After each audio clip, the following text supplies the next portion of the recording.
Bye.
మార్చబోతున్నాడు.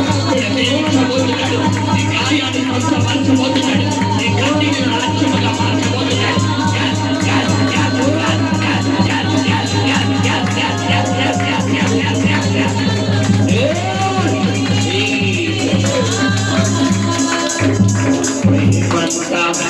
నీకేనయ్యా మహిమంతా నీకేనయ్యా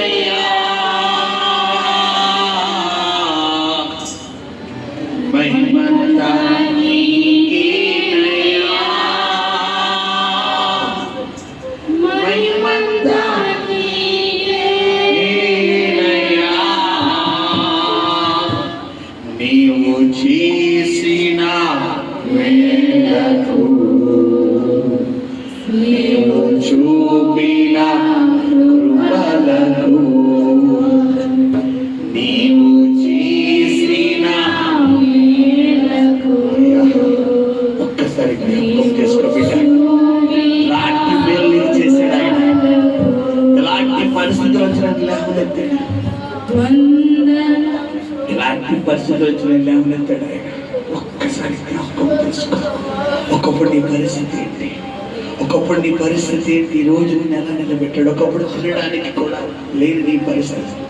అయ్యో ఎవరైనా పెడితే బాగుంది అనుకునే పరిస్థితులు వచ్చి ఈరోజు నువ్వు తినగా 10 మందికి పెట్టేస్తే నిలబెట్టలేదా?